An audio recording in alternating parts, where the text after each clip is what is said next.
একদিন কাক কোকিলকে জিজ্ঞাসা করলো, তোমার রঙও কালো আমার রঙও কালো, কিন্তু তোমাকে এত ভালোবাসে কেন? উত্তরে কোকিল বলল, আমার কণ্ঠ ভালো তাই মানুষ আমাকে ভালোবাসে। তখন কাক বলল, বুঝলাম, গায়ের রং যেমনই হোক না কেন, মুখের ভাষা ভালো হলে সবাই তাকে ভালোবাসে। সো হ্যালো এভরিওয়ান, আসসালামু আলাইকুম। আপনারা সবাই কেমন আছেন? আমিও ভালো আছি। আলহামদুলিল্লাহ। আজকে মূলা শাক ভাজি করব, মূলা দিয়ে শুটকি দিয়ে রান্না করব, আলু দিয়ে পাঙ্কাশ মাছ রান্না করব। তো মাছগুলোকে এক টুকরা লবণ, লেবু আর লবণ দিয়ে একটু ধুয়ে নিলে মাছের আঁশটা ভাবটা চলে যায়। তো বিপদে টাকা চেয়েছেন, সাথে সাথে ব্যবস্থা করে দিয়েছে, তার মানে এই নয় যে টাকা নিয়ে সে বসেছিল।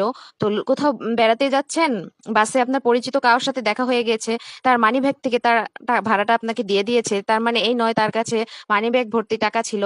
কেউ খাবারের বিল আপনার আগেই তাকে বিলটা দিয়ে দিয়েছে, তার মানে এই নয় তার কাছে টাকার পাহাড় আছে। তো পাহাড়ের চেয়ে ও উঁচু একটা মন আছে তার কাছে, ভালো মন মানসিকতা আহ, তার কাছে আছে। তো ভালো থাকুক ভালো মনের মনের মানুষগুলো। তো আমার রান্না প্রায় শেষ। তো আজকে মতন এই পর্যন্তই। আল্লাহ হাফেজ।